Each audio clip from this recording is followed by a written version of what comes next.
मैं एक कंपनी के बाहर खड़ी थी। मेरी हालत इतनी खराब थी कि मेरे पैरों में चप्पल टूटी हुई, जो कपड़े मैंने पहन रखे थे वह फटे हुए थे। मेरी आंखों से आंसू बह रहे थे। मैं लगातार भगवान से यही प्रार्थना की जा रही थी कि आज मेरी साहब जी से बात हो जाए और वह मेरी परेशानी हल कर दें, वह मुझे इस कंपनी में नौकरी पर रख लें। काफी देर से मैं साहब का इंतजार कर रही थी और फिर गार्ड ने मुझे वहां से भगाने की बहुत कोशिश की।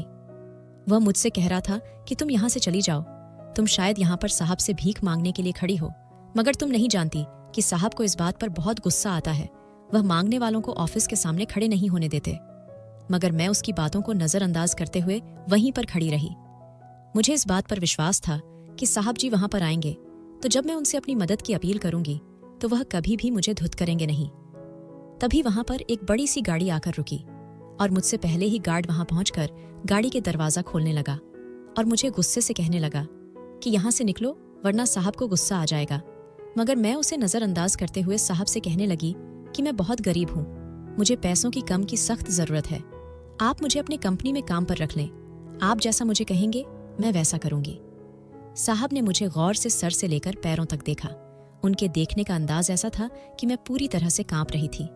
मगर फिर मेरी हैरत की इंतहा नहीं रही जब वह मुझसे कहने लगे कि तुम्हारी पढ़ाई कितनी है। जब मैंने उन्हें बताया कि मैं 12वीं फेल हूं तो यह सुनकर वह खामोश हो गए। फिर कहने लगे कि ठीक है, मैं इसके बावजूद भी तुम्हें यहाँ पर नौकरी पर रख रहा हूँ और तुम्हें काम भी सिखाया जाएगा, मगर मेरी एक शर्त है। उनके पहले बात सुनकर जहां मैं खुशी से खिल उठी थी, वहीं पर अगली बात सुनकर मैं हैरानी से उन्हें देखने लगी। कैसे शर्त? वह कहने लगे कि तुम्हें एक बार मेरी बात माननी होगी, जो मैं तुम्हें करने को कहूंगा तुम्हें करना पड़ेगा। यह कहकर उन्होंने मुझे मेरी आधी तनख्वाह मेरे हाथ पर रख दी थी। फिर मुझे कहने लगे कि यह इसलिए एडवांस में दी है ताकि तुम अपनी जरूरतों को पूरा कर लो और अपना होलिया बेहतर कर लो। उनकी बात सुनकर मैं शर्मिंदा हो गई। फिर मुझे कहने लगे कि कल से तुम नौकरी पर आ जाना। मैं खुशी खुशी अपने घर आ गई। घर आकर जब मैंने अपने माँ को यह बात बताई तो उसे भी अपने कानों पर विश्वास नहीं हो रहा था। जब से बापू हम लोगों को छोड़कर गए थे तब से ही जैसे परेशानियां हम दोनों के लिए ही रह गई थीं। हम दोनों बहुत ही ज्यादा परेशान और गरीब हो गए थे। कोई हमसे हमारी जरूरतों के मुताबिक नहीं पूछता था। यहाँ तक कि जो भी हमारे रिश्तेदार थे वह सब हमें देखकर मुंह मोड़ लेते थे, जैसे हम कोई अछूत हो। मैंने इन पैसों से अपने लिए 2-3 कपड़ों के जोड़े खरीदे थे, क्योंकि मैं इनके बिना अपने ऑफिस में नहीं जा सकती थी। मैंने घर का भी थोड़ा सा सामान खरीद लिया थी। अम्मा यह देखकर खुश हो गई थी। वह कहने लगी कि भगवान चाहा तो हमारी हालत फिर से अच्छी हो जाएगी। मगर मैं यह सोचती हूँ कि जल्दी से तुम्हारे हाथ पीले कर दूं। कल को अगर मुझे भी कुछ हो गया तो तुम इस संसार में अकेले पड़ जाओगे, और तुम जानती हो कि दुनिया कैसी है, वह तुम्हें अकेला देखकर नोच कर खा जाएगी। मैंने मान का हाथ पकड़ लिया। उसे तसल्ली देकर कुछ भी नहीं होता। भगवान ने चाहा तो सब ठीक हो जाएगा, तो अपनी आंखों से मेरी खुशियां देखकर जाओगे माँ। मेरी बात सुनकर मुस्कुराई थी। अगले दिन से ही मैंने ऑफिस में जाना शुरू कर दिया था। यह काम बहुत मुश्किल था और मेरी पढ़ाई भी बहुत ज्यादा नहीं थी, इसलिए मुझे यह काम समझने में मुश्किल तो हो रही थी, मगर मैं पूरी लगन से यह काम सीख रही थी। मुझे यह काम सिखाने की जिम्मेदारी साहब ने रवि सर पर डाल दी थी। रवि सर बहुत अच्छे थे और मुझे हर चीज बहुत अच्छे से समझाते थे। मगर एक बात मुझे समझ नहीं आई थी। यहाँ पर काम करने वाली लड़कियां मुझे देखकर अजीब अंदाज में हंसती थीं और कई बार वह मुझे देखते हुए एक दूसरे को अजीब से उल्टे सीधे इशारे भी करती और मुझसे सवाल भी पूछते थे। जब मैं साहब के कमरे से वापस आती तो वह मुझे हंसते हुए कहते हैं कि तुम्हें तो यहाँ पर आए हुए काफी दिन हो गए। बड़ी बात है कि अब तक तुम्हें साहब कहीं भी लेकर नहीं गए। उनकी बात सुनकर मुझे बहुत अजीब लगता था। भला साहब ने मुझे कहीं क्यों लेकर जाना था? मुझे इन लड़कियों की सोच पर अफसोस होता था। उनकी सोच किस कदर गंदी थी और वह किस अंदाज में दूसरों के बारे में बात करती थी। मुझे यहाँ पर काम करते हुए 2 महीने का वक्त गुजर गया था। इन 2 महीनों में न तो साहब ने नजर उठाकर मेरी तरफ देखा था और न ही कभी कोई ऐसी वैसी बात कही थी जिसकी बिना मैं उनके बारे में कुछ गलत सोचती। मैं समझती कि साहब जी बहुत अच्छे थे, जिन्होंने मजबूरी की हालत में मेरी मदद की थी और मुझे नौकरी पर रख लिया था। मगर यह लड़कियों की बातें मुझे परेशानी और दुख में फंसा दिया करती थीं। मेरी माँ के दिल में भी 100 तरह के हादसे थे कि आखिर उस बंदे ने मुझ जैसी मामूली सी लड़की को नौकरी पर क्यों रखा था, जबकि वहां पर तो मुझसे ज्यादा पढ़ाई वाली और काबिल लड़कियां मौजूद थीं। अब उनके दिल से भी तमाम हादसा दूर हो गए थे। मैं ऑफिस में काम कर रही थी। आज साहब ऑफिस में नहीं आए थे। उनकी सेक्रेटरी का कहना था कि वह आज किसी जरूरी काम की वजह से ऑफिस में नहीं आएंगे और बाकी स्टाफ भी शाम के वक्त चला गया था।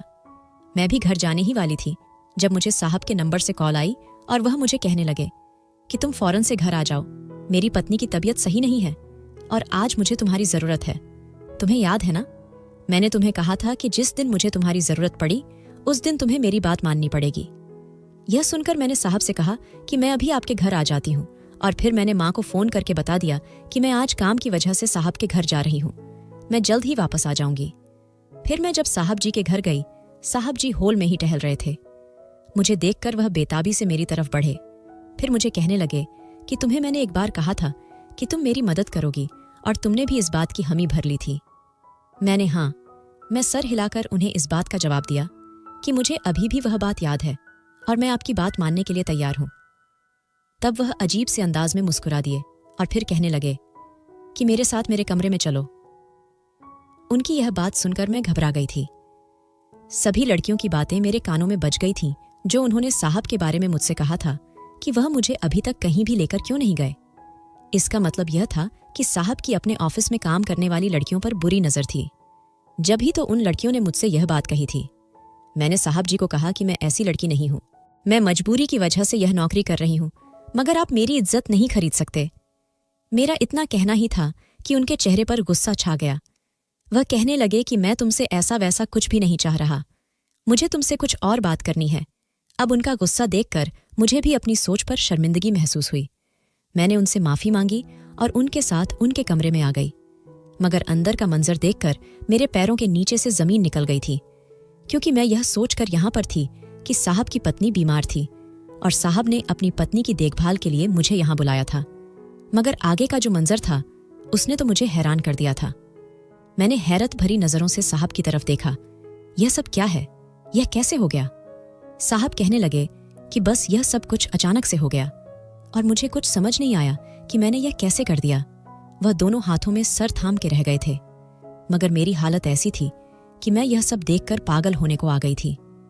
मैंने साहब को कहा कि आपको इन्हें अस्पताल लेकर जाना चाहिए था, डॉक्टर को दिखाना चाहिए था। वह खामोशी से मेरे चेहरे की तरफ देखते रहे, फिर कहने लगे कि यह मर चुकी है, अब इसे कहीं भी लेकर जाने का कोई फायदा नहीं है, कोई डॉक्टर इसे नहीं बचा सकता। मुझे यह बात सुनकर बहुत दुख हुआ था। मैंने उनसे कहा कि मुझे बताएं, आखिर यह सब कैसे हुआ और क्यों हुआ?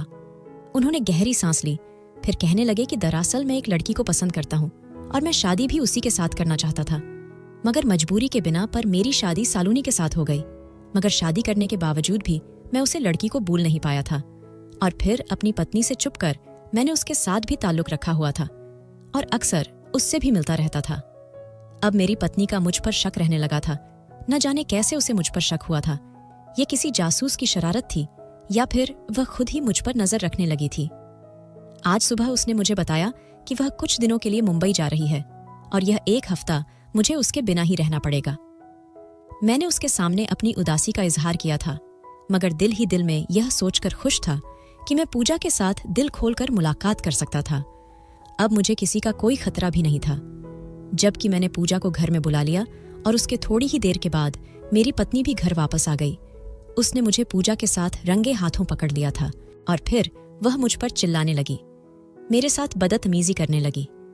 गुस्से की हालत में न जाने कैसे मेरे हाथ में वह खंजर आ गया जो कि मैंने बगैर सोचे समझे उसके सीने में उतार दिया और वह अपनी जिंदगी से हाथ धो बैठी।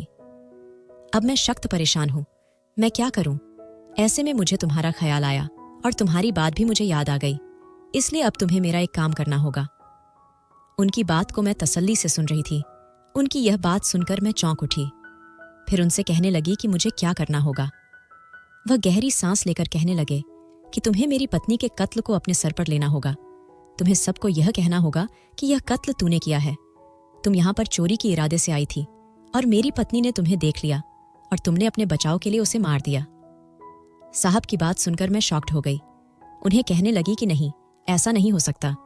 मैं यह कत्ल अपने नाम कैसे ले सकती हूँ? मुझे सजा हो जाएगी और मेरे माँ को यह सब पता चलेगा तो वह जीते जी मर जाएगी। साहब जी कहने लगे, क्या कुछ भी नहीं होता, मैं तुम्हें बचा लूंगा। मैं तुम्हारी जमानत करवा लूंगा और पुलिस को कह दूंगा कि मैंने तुम्हें अपनी पत्नी के कत्ल के लिए माफ किया। लेकिन अगर मुझे जेल होगी तो मुझे कोई शख्स भी नहीं बचा सकता। मेरा पैसा भी मेरे किसी काम नहीं आएगा।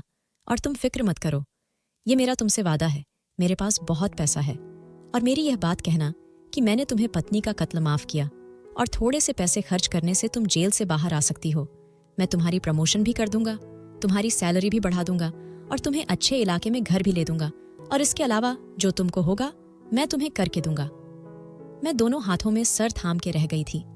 कुछ समझ नहीं आ रहा था, क्या करूं?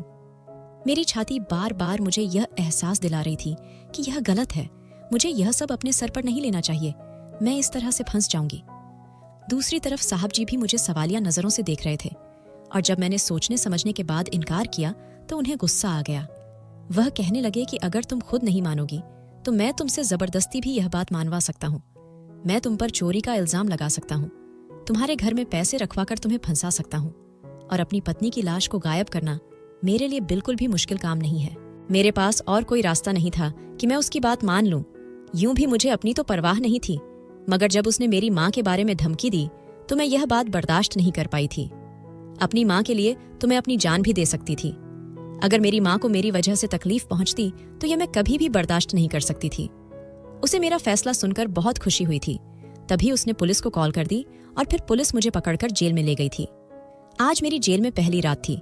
आज पहला दिन था कि मैं अपने घर से दूर, अपनी माँ से दूर रह रही थी और बार बार मैं बुरी तरह से रो रही थी। मुझे यकीन नहीं आ रहा था कि मेरे साथ यह क्या हो गया था। अब मुझे इस बात पर पछतावा हो रहा था कि मुझे ऐसा नहीं करना चाहिए था, मुझे साहब की बातों में नहीं आना चाहिए था। अब पुलिस ने भी जब पूछताछ की तो मैंने उनके सामने भी वही बात बता दी जो मुझे साहब जी ने कहने को बोला था। अब मेरा दिल अंदर से बुरी तरह से रो रहा था।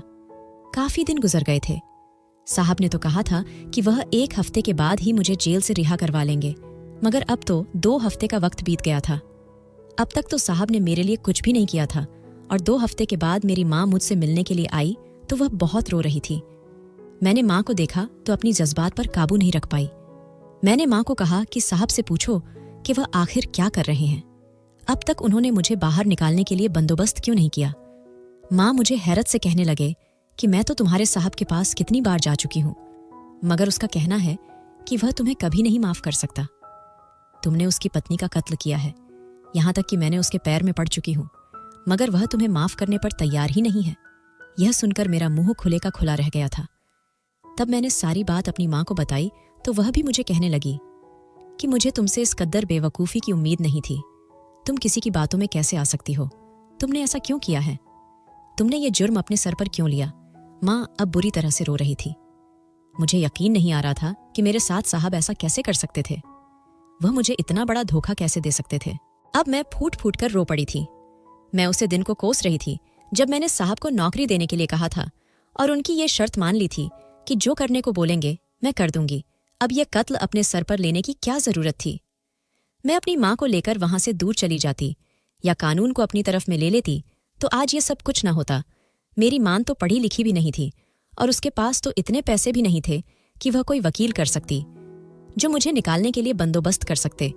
जो ये काम कर सकता था वह न जाने क्यों हाथ पे हाथ रखकर बैठा हुआ था।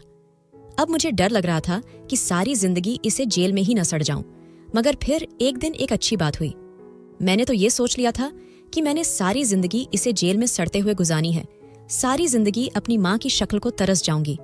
मगर उस दिन जब जेलर ने आकर मुझे जेल से बाहर निकाला और जब मुझे वह बात बताई तो उसे सुनकर मेरा मुंह खुले का खुला रह गया था। उसने मुझे कहा कि मेरे माता पिता दोनों ही गरीब खानदान से ताल्लुक रखते थे, मगर दुख की बात यह थी कि उन्होंने गरीबी में ही जिंदगी जीने को तरजीह दे ली थी। उन्होंने कभी भी अपने हालात को बदलने की कोशिश नहीं की थी। मैं जब उन्हें गरीबी के आलम में जिंदगी गुजारते हुए देखती तो मुझे गुस्सा आता था। मैं उन्हें कहती कि इंसान को अपने हालात बदलने की कोशिश करनी चाहिए। अगर आप गरीब हैं तो आपको ये कोशिश करनी चाहिए कि आप अपनी कमाई को ज्यादा कैसे कर सकते हैं। आपको अपना कोई काम करना चाहिए, कोई हुनर सीखना चाहिए, अपनी पढ़ाई को पूरा करना चाहिए। हो सकता है कि आपको इससे बेहतर नौकरी मिल जाए। मैं जब ऐसे ही बातें अपनी सहेलियों से और हमउम्र लड़कों से करती थी तो वह सब मेरा मजाक उड़ाते, मुझ पर हंसते और कहते कि हम सब लोग गरीब हैं और गरीब घर में पैदा हुए हैं, हमारा नसीब कैसे बदल सकता है। मगर मुझे इस पर गुस्सा आता था। मैं सोचती थी कि जब इंसान कुछ करने पर आए तो वह कुछ भी कर सकता है। उसके लिए कुछ भी मुश्किल नहीं होता। मैं अपने इलाके की पहली लड़की थी जो स्कूल के बाद कॉलेज में पढ़ने के लिए आई थी। यूं तो जब मैं कॉलेज में आई तो मेरे फटे पुराने कपड़े देखकर सभी लड़कियां मेरा मजाक उड़ाती थीं। उनके नजरों में गरीबी एक मजाक था। जो चीज उन्होंने जिंदगी में नहीं देखी थी वह उसकी बदसूरतियों से, उसकी तकलीफ से वाकिफ कैसे हो सकती थी। मुझे उनका रवैया बहुत ही ज्यादा दुखी करता था। मगर मैं यहाँ पढ़ने आई थी, कुछ बनने आई थी, और ऐसे में अगर मैं छोटी छोटी बातों को अपने मन के साथ लगा लेती तो मैं कभी भी कामयाब नहीं हो सकती थी। मैं पढ़ाई में बहुत अच्छी थी और सब लड़कियों से ज्यादा मेरे ही नंबर आते थे। अब लड़कियों का मेरे साथ व्यवहार बदलने लगा था। वह मेरे साथ अच्छे से पेश आने लगी थी और ये मेरी पहली कामयाबी थी। मुझे लगता था कि जिंदगी में सब कुछ ठीक हो जाएगा, सब कुछ वक्त गुजारने के साथ साथ मुझे हासिल हो जाएगा।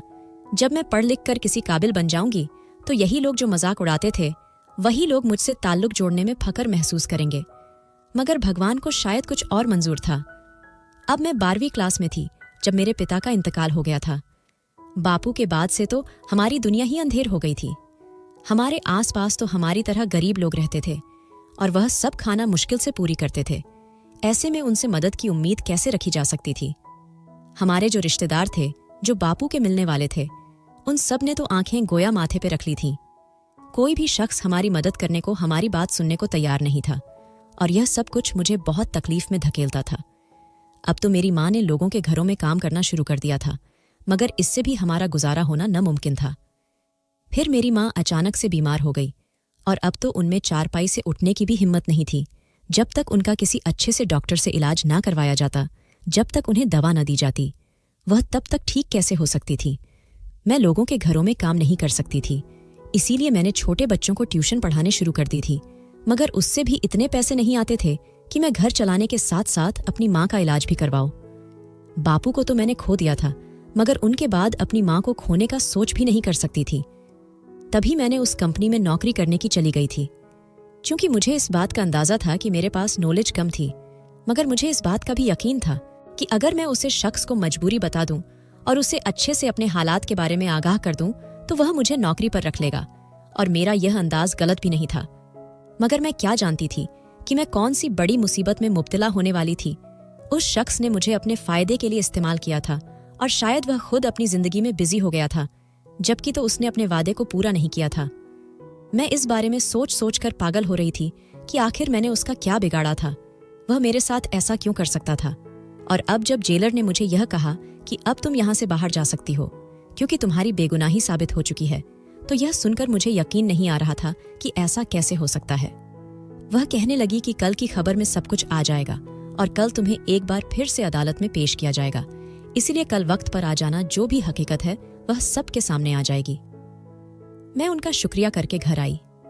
मेरी माँ बहुत ही ज्यादा रो रही थी। उसके पास मोहल्ले की औरतें बैठी हुई थीं और सबने जब मुझे अपनी आंखों के सामने देखा तो उन्हें भी यकीन नहीं आ रहा था।